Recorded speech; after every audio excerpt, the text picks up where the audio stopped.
चलिए देखिए। Aldehydes ketones के रासायनिक गुणों को आगे बढ़ाते हैं। हम सबसे पहले इस पार्ट में क्या ऑक्सीकरण ऑक्सीडेशन ऑफ एल्डिहाइड्स और कीटोन्स को पढ़ेंगे। यहां पे दो बातें हो जाएंगी, कुछ रिएक्शंस के बारे में बात हो जाएगी और फिर इसके बाद कुछ डिफरेंशिएशन के बारे में बात हो जाएगी। डिफरेंशिएशन किसके लिए हम बात कर लेंगे?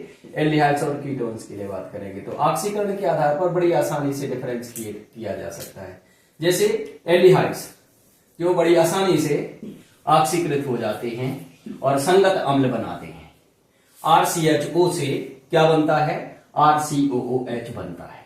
ठीक है, अब ये किस किस को ऑक्सीकृत करता है, अपचयित करता है? तो सबसे पहले हम फेलिंग सॉल्यूशन के बारे में बात कर लें। फेलिंग सॉल्यूशन के साथ क्या देता है? रेड कलर देता है। ठीक है, टॉलेंस रिएजेंट के साथ ब्लैक कलर देता है। ठीक है, बेनेडिक्ट सॉल्यूशन के साथ रेड कलर देता है। ये दो बातें, तीन बातें याद रख लेते हैं। अब फेलिंग सॉल्यूशन में जो रेड कलर बनता है ये काहे का बनता है? क्यूप्रस ऑक्साइड का बनता है, ये रेड कलर होता है। ठीक है, ब्लैक प्रेसिपिटेट बनता है, यहां पे ब्लैक काहे का बनता है? सिल्वर प्रेसिपिटेटेड सिल्वर का बनता है, ये ब्लैक बनता है। ठीक है, इतनी ही सी बातें याद करके रखनी है। अब यहां पे ध्यान रखना है जो कीटोन्स होते हैं ये सरलता पूर्वक ऑक्सीकृत नहीं होते हैं। फेलिंग सॉल्यूशन को, टॉलेंस रिएजेंट या बेनेडिक्ट विलियन को, बेनेडिक्ट सॉल्यूशन को ये अपचयित नहीं करता है। देखिए बाद हम फिर बात कर ले, एक टर्म और हम याद करें। अगर एरोमेटिक एल्डिहाइड के बारे में हम बात करें तो ये क्या करता है? फीलिंग सॉल्यूशन को अपचयित नहीं करते हैं। कौन? Aromatic aldehyde. एरोमेटिक एल्डिहाइड यानी बेंजीएल्डिहाइड फीलिंग सॉल्यूशन को रिड्यूस नहीं करता है। एलिफेटिक करते हैं, एलिसाइक्लिक करते हैं। बेंजीएल्डिहाइड यानी एरोमेटिक एल्डिहाइड टॉलेंस रिएजेंट को रिड्यूस करते हैं, बेनेडिक्ट सॉल्यूशन को रिड्यूस करते हैं, लेकिन किसको? फेलिंग सॉल्यूशन को रिड्यूस नहीं करते हैं। कीटोन्स ऑक्सीकृत होते नहीं है आसानी से, ऑक्सीकृत होते नहीं है आसानी से। और ये वीक ऑक्सीडाइजिंग एजेंट है, फेलिंग सॉल्यूशन है, टॉलेंस रिएजेंट है, बेनेडिक्ट सॉल्यूशन है, ये जो है ये कीटोन्स के द्वारा रिड्यूस नहीं होते। तो रिएक्शन में भी बात हम कर सकते हैं, रिएक्शन में भी हम बात कर सकते हैं, और दूसरा डिफरेंशिएट भी कर सकते हैं एल्डिहाइड्स और कीटोन्स को। काहे के आधार पे? ऑक्सीडेशन के आधार पर हम उनको डिफरेंशिएट कर सकते हैं। क्लियर है? ठीक, अच्छा अब बनता क्या है? संगत अम्ल बनता है। संगत अम्ल बनता है का मतलब एल्डिहाइड फॉर्मेल्डिहाइड, तो बनेगा formic acid, acetaldehyde acetic acid, benzaldehyde benzoic acid. ठीक, चलिए अब हम आगे बात करते हैं। आपको ऑक्सीकरण के बाद हम अपचयन के बारे में बात करते हैं। ऑक्सीकरण के बाद हम अपचयन के बारे में बात करते हैं। किसके अपचयन? एल्डिहाइड्स और कीटोन्स के अपचयन के बारे में बात करते हैं। बहुत सारे रिएक्शंस हैं, लेकिन हमें स्पेशली दो रिएक्शंस के बारे में पढ़ना है। रिएक्शंस बहुत सारे हैं, लेकिन हमें दो रिएक्शंस के बारे में स्पेशली पढ़ना है। अपचयन, किसका अपचयन? एल्डिहाइड्स और कीटोन्स का रिडक्शन। बहुत सारे रिएक्शंस हैं, लेकिन फिर हम बात करेंगे, हमें यहां पे दो रिएक्शंस पढ़ने हैं। पहला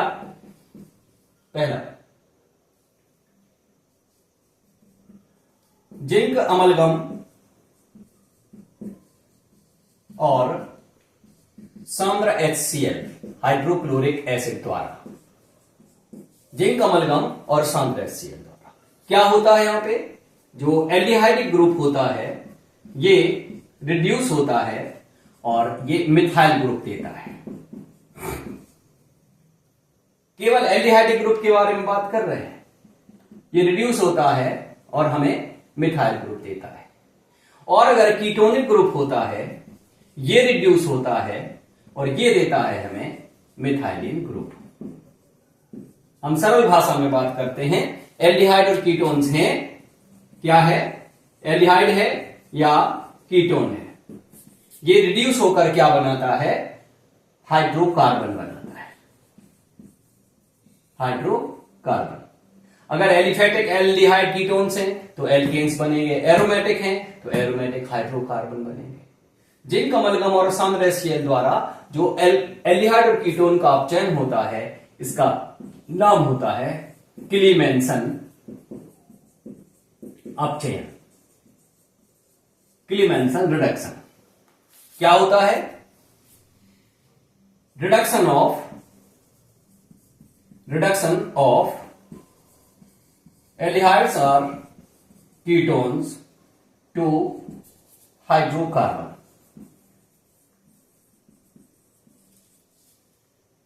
एल्डिहाइड और कीटोन का अपचयन हाइड्रोकार्बन में उसे कहा जाता है क्लीमेंसन अपचयन। क्या होना है, यहां पे आप लिख सकते हैं RCHO, तो यहां बनेगा RCH3, यहां पे R4H, तो यहां पे आ जाएगा R हाइड्रोकार्बन है। अब ये R एलिफेटिक है तो एल्केन बन जाएगी, R एरोमेटिक है तो यहां पर एरीन बन जाएगी। ये बात याद करके रखनी है, क्लीमेंसन रिडक्शन हम इसको कहते हैं। अब जैसे हम बात कर लें बेंजल्डिहाइड, इसका रिडक्शन हम करेंगे, किसके द्वारा रिडक्शन करेंगे, zinc amalgam and concentrated HCl। तो क्या होगा, एल्डिहाइड ग्रुप कन्वर्ट हो जाएगा, एल्डिहाइड ग्रुप कन्वर्ट हो जाएगा मिथाइल ग्रुप में और हमें मिल जाएगा, तो ये बेंजल्डिहाइड है, इससे हमें क्या मिल जाएगा, टोल्यूइन मिल जाएगी। मतलब एरोमेटिक है तो एरोमेटिक, एलिफेटिक है जैसे हम बात कर लें HCHO, इसका रिडक्शन होगा तो क्या बनेगा, CHO की जगह CH3 और H, CH4 प्लस H2O। ये क्या है, हाँ रिड्यूसिंग एजेंट क्या यूज करेंगे, ये यूज करेंगे हम, तो हमें ये मिलेगा। एलिफेटिक है तो एलिफेटिक, एरोमेटिक है तो एरोमेटिक, कीटोन है तो कीटोन है तो कीटोन का भी रिडक्शन हो जाएगा, CH3CO CH3, इसका रिडक्शन होगा तो क्या बना कर देगा, CH3 CH2 CH3, माने कीटोनिक ग्रुप मिथाइलिन ग्रुप में कन्वर्ट हो जाएगा, एल्डिहाइडिक ग्रुप मिथाइल ग्रुप में कन्वर्ट हो जाएगा। इस रिएक्शन को कहते हैं क्लीमेंसन रिडक्शन इसको कहते हैं। यहां पे है क्या, एल्डिहाइड और कीटोन्स का काहे में अपचयन, हाइड्रोकार्बन्स में अपचयन, हमें उसे कहते हैं क्लीमेंसन रिडक्शन। एक और रिएक्शन है एल्डिहाइड्स और कीटोन्स के रिडक्शन की, एक और रिएक्शन है,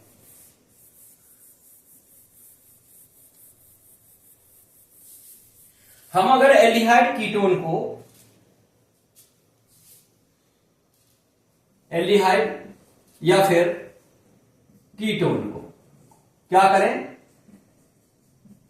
NH2 जानते हैं, हाइड्रेजीन से रिएक्शन अगर हम कराते हैं तो हमें क्या मिलता है, CHONNH2 या फिर CnNH2।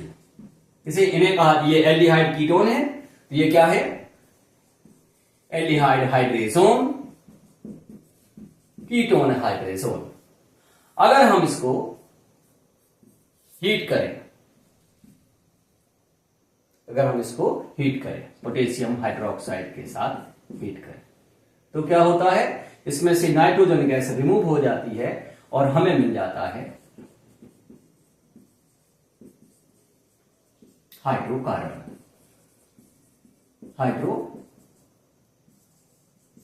बनता है। जब ये रिएक्शन कराई जाती है, रिडक्शन ऑफ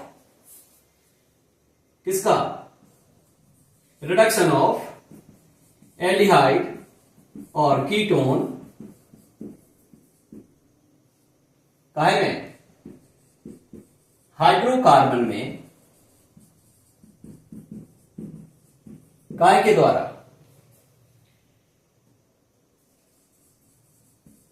हाइड्रोजन की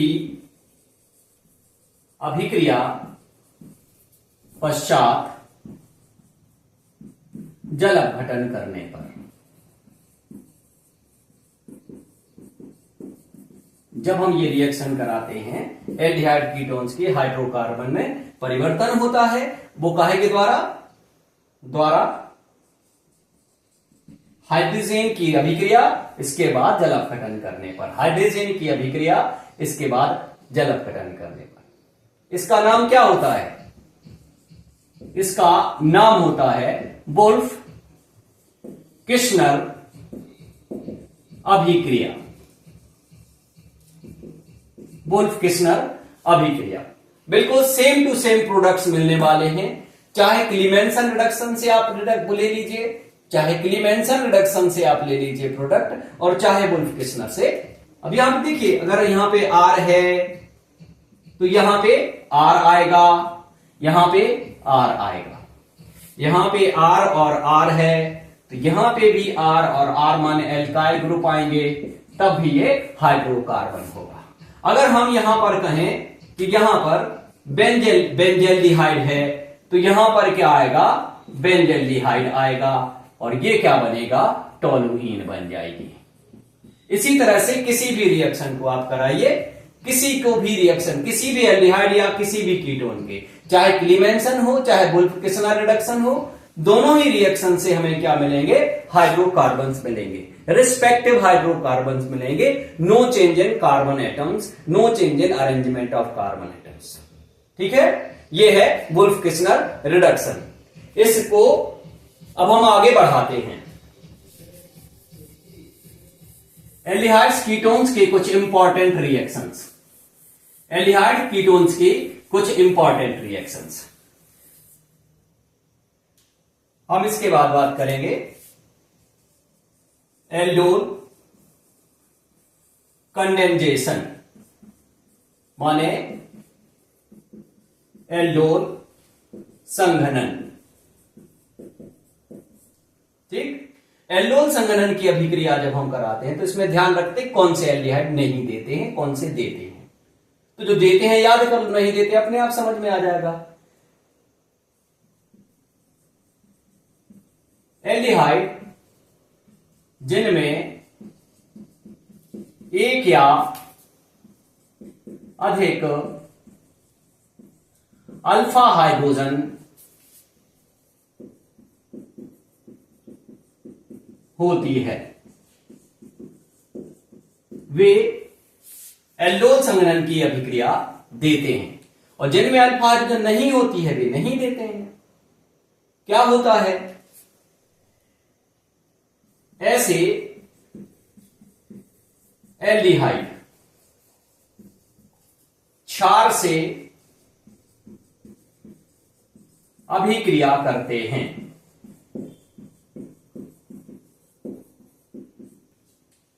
दो अणु संघनित होते हैं और बीटा हाइड्रोक्सी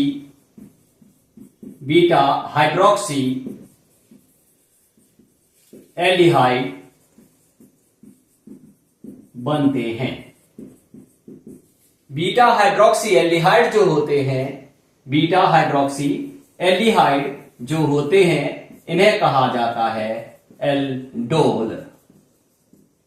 एल्डोल, और इसीलिए इस रिएक्शन को कहा जाता है एल्डोल कंडेंसेशन। यहां पर ध्यान देने वाली बात यह है कि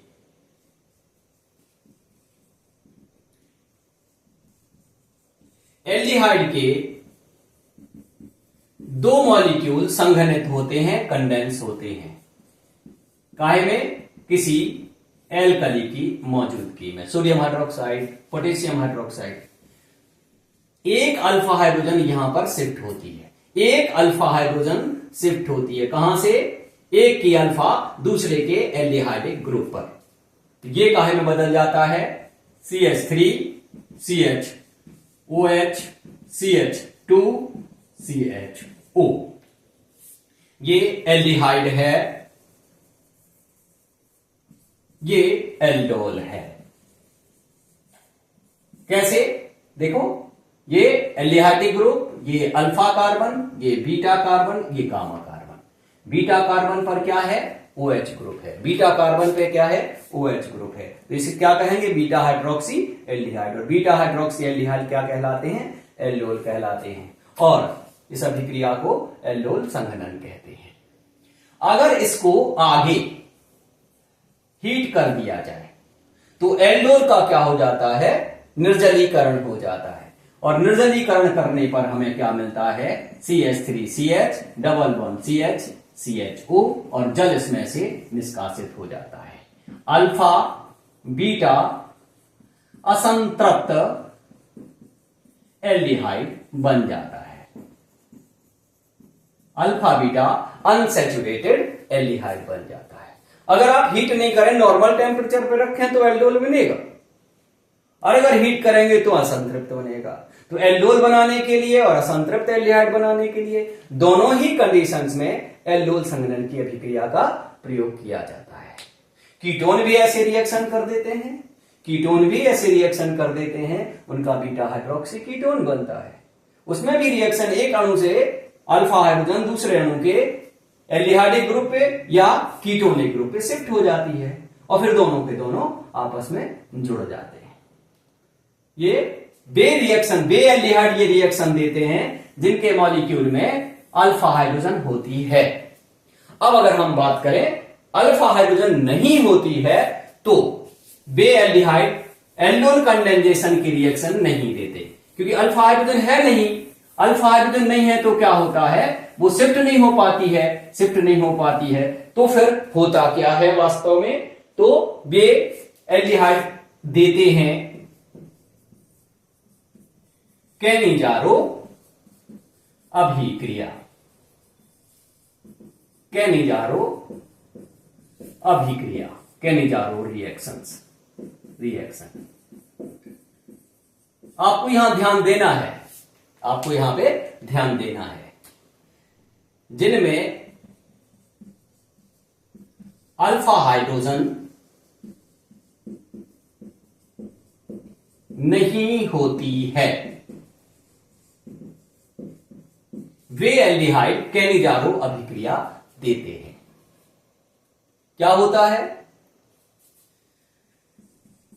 एल्डिहाइड क्षार से अभिक्रिया करते हैं, क्या बनाते हैं, संगत एल्कोहल और अम्ल बनाते हैं। ठीक, सबसे पहली बात कौन कौन देंगे, फॉर्मेल्डिहाइड ये रिएक्शन देगा, बेंजेल्डिहाइड ये रिएक्शन देगा और जितने भी एल्डिहाइड जिनमें अल्फा हाइड्रोजन नहीं है वे केनिजारो रिएक्शंस देंगे। ठीक है, तो देखिए हम कैसे इन रिएक्शंस को लिखेंगे, एल्डिहाइड की रिएक्शन सोडियम हाइड्रोक्साइड लगभग 50%। जब आप इसको हीट करेंगे तो दो मॉलिक्यूल्स के आपस में रिएक्शन करेंगे, ऑटो रिडॉक्स रिएक्शन होगी, यानी एक का रिडक्शन होगा एक का ऑक्सीडेशन होगा। एक का रिडक्शन होगा तो बनेगा एल्कोहल, दूसरे का ऑक्सीडेशन होगा तो बनेगा अम्ल। लेकिन यह है क्षार इसलिए अम्ल बनेगा नहीं, इसकी जगह पे मिलेगा हमें लवण। अगर हम बात करें किसकी, बेंजेल्डिहाइड की, सेम रिएक्शन होगी बेंजेल्डिहाइड से। क्या मिलेगा, एक मिलेगा एल्कोहल, संगत alcohol, aldehydic group converse into primary alcohol group, and then दूसरा अणु बनाएगा कार्बोक्सिलिक एसिड। लेकिन क्या है ना, क्षार है तो कार्बोक्सिलिक एसिड नहीं मिलेगा। ये रिएक्शन केनिजारो अभिक्रिया है। किसके लिए यूज में ला सकते आप, फॉर्मेल्डिहाइड और एसिटेल्डिहाइड को डिफरेंशिएट करना हो तो एल्डोल कंडेंसेशन और केनिजारो रिएक्शन को यूज कर सकते हो। एसिटेल्डिहाइड एल्डोल कंडेंसेशन देती है, फॉर्मेल्डिहाइड एल्डोल कंडेंसेशन नहीं देती है। एसिटेल्डिहाइड केनिजारो नहीं देती है, रिएक्शन नहीं देती है, तो फॉर्मेल्डिहाइड केनिजारो रिएक्शन देती है। इनके द्वारा आप कर सकते हैं डिफरेंशिएट। किसको डिफरेंशिएट कर सकते हैं, फॉर्मेल्डिहाइड और एसिटेल्डिहाइड को। ठीक है, अब हम अगली बात करते हैं specific oxidation reaction. Specific oxidation reaction होती है किसकी? एल्डिहाइड्स और कीटोन्स की होती है। किसकी होती है? एल्डिहाइड्स और कीटोन्स की। उसको नाम देते हैं हम हेलो फॉर्म अभिक्रिया। हेलो फॉर्म अभिक्रिया, hello form reaction, hello form reaction. ठीक है, क्या है ये? कौन देता है? जितने भी एल्डिहाइड्स हैं उनमें से सिर्फ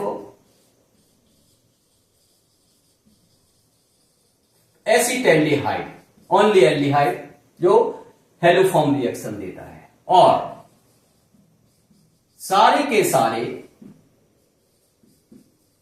मिथाइल कीटोन्स देते हैं। ठीक है, देते हैं, ये रिएक्शन देते हैं। क्या है? प्रबल क्षारीय माध्यम में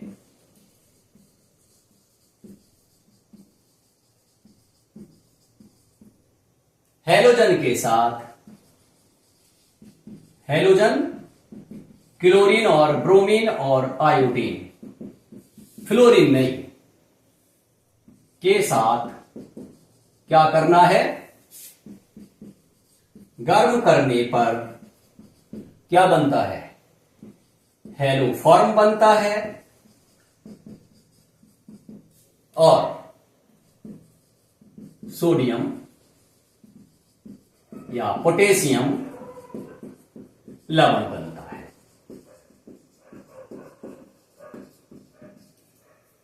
दो रिएक्शन है, दो लिख देते हैं। एक है एल्डिहाइड की, किसके साथ रिएक्शन कर रहा है? हैलोजन के साथ।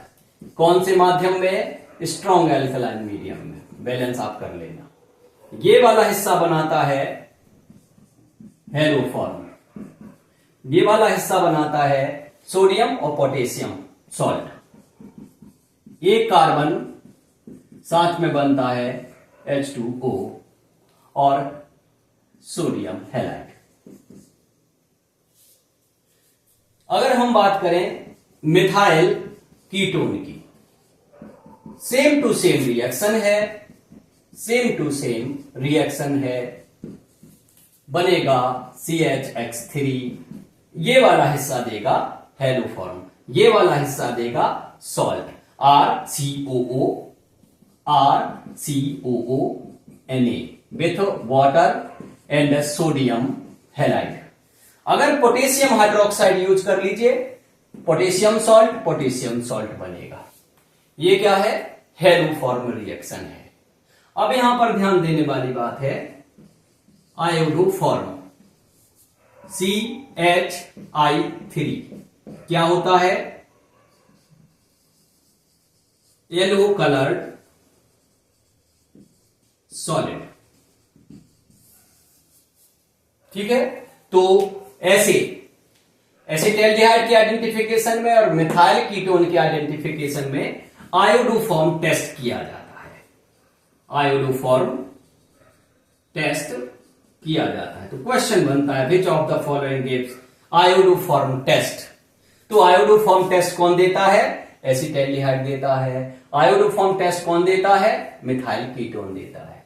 एल्डिहाइड्स में सिर्फ ये, कीटोन्स में बहुत सारे जिनमें CH3CO हो, बाकी और एल्डिहाइड और कीटोन हेलो फॉर्म रिएक्शन और आयोडो फॉर्म टेस्ट दोनों ही नहीं देते हैं। ठीक है, ये है एल्डिहाइड्स और कीटोन्स की इंपॉर्टेंट रिएक्शंस। ठीक है, आगे बढ़ते हैं। चलिए, मोनोकार्बोक्सिलिक अम्लों की अम्लीय क्षमता, अम्लीय दक्षता, इसको हम एक्सप्लेन करते हैं। बहुत शॉर्ट में, बहुत ज्यादा डिटेल्स में जाने के लिए बहुत फंडामेंटल दो तीन चीजें याद करके रखनी है। देखो, ये सोडियम से रिएक्शन करते हैं, लवण बनाते हैं, हाइड्रोजन गैस उत्पन्न होती है, अम्ल है। ये सोडियम हाइड्रोक्साइड से अभिक्रिया करते हैं, जल बनाते हैं, जल से प्रबल है, stronger than stronger than water. ये सोडियम हाइड्रोजन कार्बोनेट से अभिक्रिया करके जल और कार्बन डाइऑक्साइड बनाते हैं। तो ये H2CO3 से प्रबल है। कैसे हैं? Stronger than H2CO3। अब लेकिन ये इनके जो सॉल्ट बन जाते हैं, ये सॉल्ट बनते हैं, सोडियम सॉल्ट, पोटेशियम सॉल्ट, लवण जो बनते हैं, ये HCl, H2SO4 जैसे प्रबल अम्लों के द्वारा, स्ट्रॉन्ग एसिड्स के द्वारा क्या होते हैं, अपघटित हो जाते हैं, डिकम्पोज हो जाते हैं। इससे ये पता लगता है कि जो मोनोकार्बोक्सिलिक अम्ल होते हैं ये क्या होते हैं? दुर्बल अम्ल होते हैं, वीक एसिड्स होते हैं। पता कैसे लगता है? इनका डिग्री ऑफ डिसोसिएशन,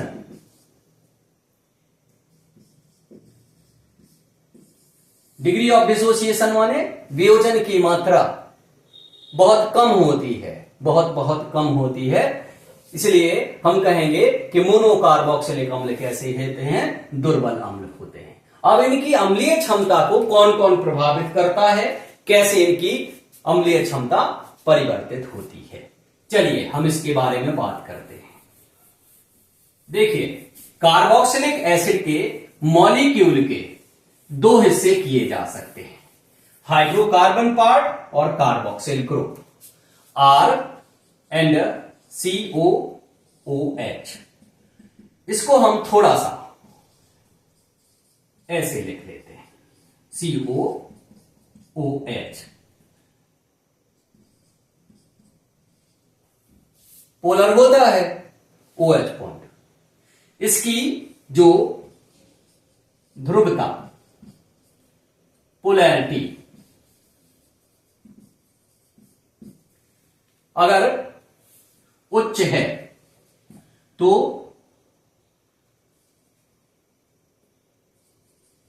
अम्लीय क्षमता उच्च है, ध्रुवता घटती है, क्षमता घटती है। कौन सी क्षमता? अम्लीय क्षमता या अम्लीय प्रबलता की बात कर लेते हैं। क्षमता यानी प्रबलता। ध्रुवता बढ़ती है, पोलैरिटी बढ़ती है, प्रबलता बढ़ती है। ये कुछ छोटी छोटी बातें याद रखनी है। 1 ये। अब क्या है? Plus I of alkyl group. धनात्मक प्रेरणिक प्रभाव, एल्किल समूह का धनात्मक प्रेरणिक प्रभाव बढ़ने पर की ध्रुवता घटती है, यानी प्रबलता, OH की ध्रुवता घटती है, प्रबलता भी घटती है। नंबर 1। तो हम यहां पर देखेंगे फॉर्मिक अम्ल, फॉर्मिक अम्ल प्रबलतम मोनोकार्बोक्सिलिक अम्ल है, स्ट्रॉन्गेस्ट। फिर जैसे जैसे हम आगे बढ़ेंगे CH3COOH और आगे बढ़ेंगे CH3CH2COOH और आगे बढ़ेंगे CH3CH2CH2COOH और आगे बढ़ेंगे CH3CHCOOH CH3। ये प्रबलतम है, ये थोड़ा दुर्बल और दुर्बल और दुर्बल और दुर्बल। वजह क्या है? वजह क्या है? Plus I effect. किसका? हाइड्रोजन का तो होता ही नहीं है। मिथाइल का थोड़ा ज्यादा है तो ध्रुवता कम हो गई, इथाइल का और ज्यादा है तो ध्रुवता और भी कम हो गई, प्रोपाइल का तो और भी ज्यादा है तो ध्रुवता और भी कम हो जाएगी। अब आइसोप्रोपाइल ग्रुप आ जाएगा तो और भी ज्यादा ध्रुवता कम हो जाएगी। तो ये छोटी छोटी बातें हैं। ध्रुवता बढ़ेगी, प्रबलता बढ़ेगी। किसकी ध्रुवता? OH बंध की। उच्च है तो अम्लीय क्षमता उच्च, प्रबलता उच्च होगी। ध्रुवता घटती है, अम्लीय क्षमता घटती है, प्रबलता घटती है। प्लस आई बढ़ने पर आर ग्रुप की, एल्काइल ग्रुप जो होता है, OH बंध की ध्रुवता घटती है। घटेगी तो प्रबलता भी घटेगी। जैसे फॉर्मिक अम्ल हाइड्रोजन है, एसिटिक अम्ल मिथाइल ग्रुप है। मिथाइल ग्रुप का प्लस आई इफेक्ट, धनात्मक प्रेरणिक प्रभाव, पॉजिटिव इंडक्टिव इफेक्ट हाइड्रोजन से ज्यादा है। तो इसमें ध्रुवता कम है, इसमें ध्रुवता ज्यादा है। तो ये प्रबल है, ये दुर्बल है। बाकी जैसे आगे बढ़ेंगे बढ़ते चली जाएगी। अब बात आती है एरोमेटिक। एरोमेटिक में क्या होता है, माइनस आई प्रोड्यूस करती है। कौन? Aromatic. Benzene ring, phenyl group. Aromatic group क्या करते हैं, माइनस आई इफेक्ट प्रोड्यूस करते हैं। और माइनस आई इफेक्ट बढ़ता है, माइनस आई प्रभाव बढ़ने पर OH बंध की ध्रुवता बढ़ती है, तो अम्ल की प्रबलता भी बढ़ जाएगी, सामने लिखा हुआ है। तो अगर हम बात करें HCOOH और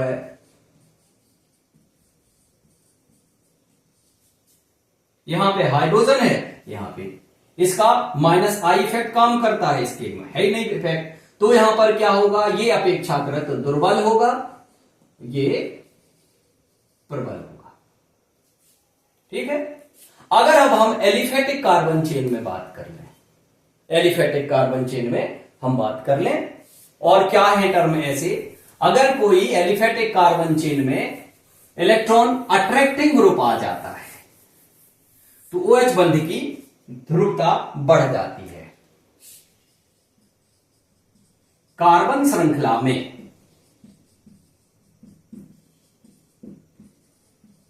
इलेक्ट्रॉन आकर्षी समूह जुड़ जाए, ठीक, electron Aakarshi, electron attracting group, तो वो क्या उत्पन्न करता है, माइनस आई प्रभाव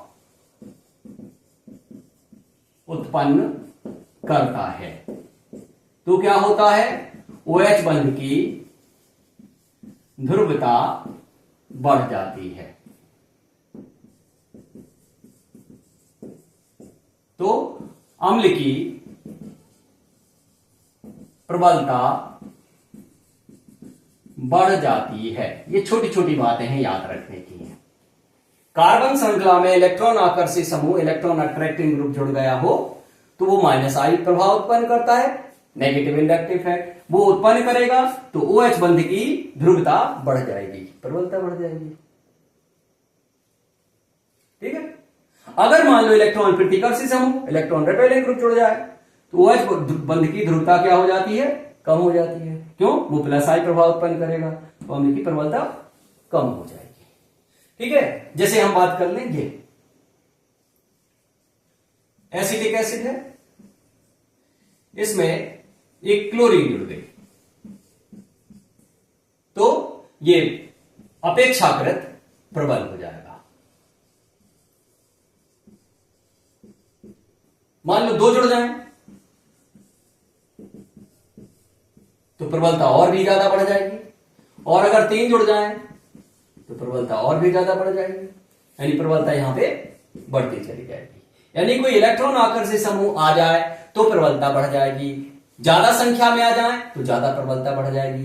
जैसे जैसे समूहों की संख्या बढ़ेगी वैसे वैसे प्रबलता बढ़ती चली जाएगी। क्यों बढ़ती चली जाएगी? क्योंकि ये प्रभाव बढ़ता चला जाएगा। लेकिन अगर हम देखें, ये 2 अम्ल हैं, इन दोनों में क्लोरीन है, दोनों में क्लोरीन है। इसकी डिस्टेंस जो है COOH समूह से और इसकी डिस्टेंस OH समूह से बढ़ गई है, तो माइनस आई घट रहा है तो प्रबलता घट जाएगी। माने ये प्रबल है, अपेक्षाकृत प्रबल है, और ये अपेक्षाकृत दुर्बल है। यानी जब कोई इलेक्ट्रॉन आकर्षी समूह की डिस्टेंस बढ़ती है, कहां से, कार्बोक्सिल ग्रुप से, तो अम्ल की प्रबलता कम होती चली जाती है। ये कुछ मुख्य बिंदु हैं जिनके आधार पर आप मोनोकार्बोक्सिल अम्लों की अम्लीय क्षमता को व्यक्त कर सकते हो। आखिर में हम एक बात और बताएंगे, बहुत छोटी सी बात बताएंगे, बहुत छोटी सी बात बताएंगे। किसके बारे में? ईथर की संरचना के बारे में। ईथर की संरचना के बारे में बात करेंगे। ईथर अणु की संरचना, स्ट्रक्चर ऑफ ईथर मॉलिक्यूल। तो ईथर का अणु सूत्र जो होता है उसको तो हम बात नहीं करना है, क्योंकि संरचना सूत्र पर जाना है। ROR, यहां पर 2 लोन पेयर होते हैं। इसको अरेंज करेंगे हम BSEPR सिद्धांत के अनुसार, तो ये मिलेगा हमें ROR। 2 लोन पेयर हैं और 2 बॉन्ड पेयर हैं। 2 बॉन्ड पेयर हैं, 2 लोन पेयर हैं, और 2 बॉन्ड पेयर और 2 लोन पेयर हैं, तो ये क्या होगा? एंगुलर होगा, कोणीय, एंगुलर। हाँ, ऐसे भी कह सकते हैं हम, मुड़ा हुआ, बेंट, ऐसे भी कह सकते हैं। ऐसे भी कह सकते हैं वी शेप्ड, वी के आकार का। ठीक है, ये ऑक्सीजन परमाणु जो है, ये ऑक्सीजन परमाणु कैसा है? sp3 संकरित है, sp3 संकरित है। तो यहां पे जो बंध कोण होगा, ये बंध कोण कितना होगा? बंध कोण होगा 109°28' से छोटा। क्या है ये? बॉन्ड एंगल, बंध कोण कितना होगा? 109°28' से छोटा होगा। R समूह का आकार बढ़ने पर पारस्परिक प्रतिकर्षण बढ़ेगा। भाई एल्काइल ग्रुप से हैं, तो जो समूह का आकार बढ़ेगा ना जैसे जैसे, तो उनका पारस्परिक प्रतिकर्षण बढ़ेगा, और पारस्परिक प्रतिकर्षण बढ़ेगा तो आकृति में भी फर्क आएगा। इसमें कोई फर्क नहीं आएगा, ये तो वी शेप्ड ही रहेगी। हाँ, बस बंध कोण बढ़ेगा। मिथाइल ईथर में सबसे छोटा, मिथाइल इथाइल ईथर में थोड़ा बढ़ जाएगा, डाई इथाइल ईथर में और ज्यादा बढ़ जाएगा। अरे भाई, मिथाइल सबसे छोटा ग्रुप है, सबसे कम प्रतिकर्षण देगा। थोड़ा बड़ा आ गया, प्रतिकर्षण बढ़ गया, और ज्यादा आ गया तो और ज्यादा प्रतिकर्षण बढ़ेगा। जैसे जैसे एल्किल समूह की आकृति बढ़ती, आकार बढ़ता जाएगा, वैसे वैसे बंध कोण छोटा होता चला जाएगा। ठीक है, ये है आपके सारे के सारे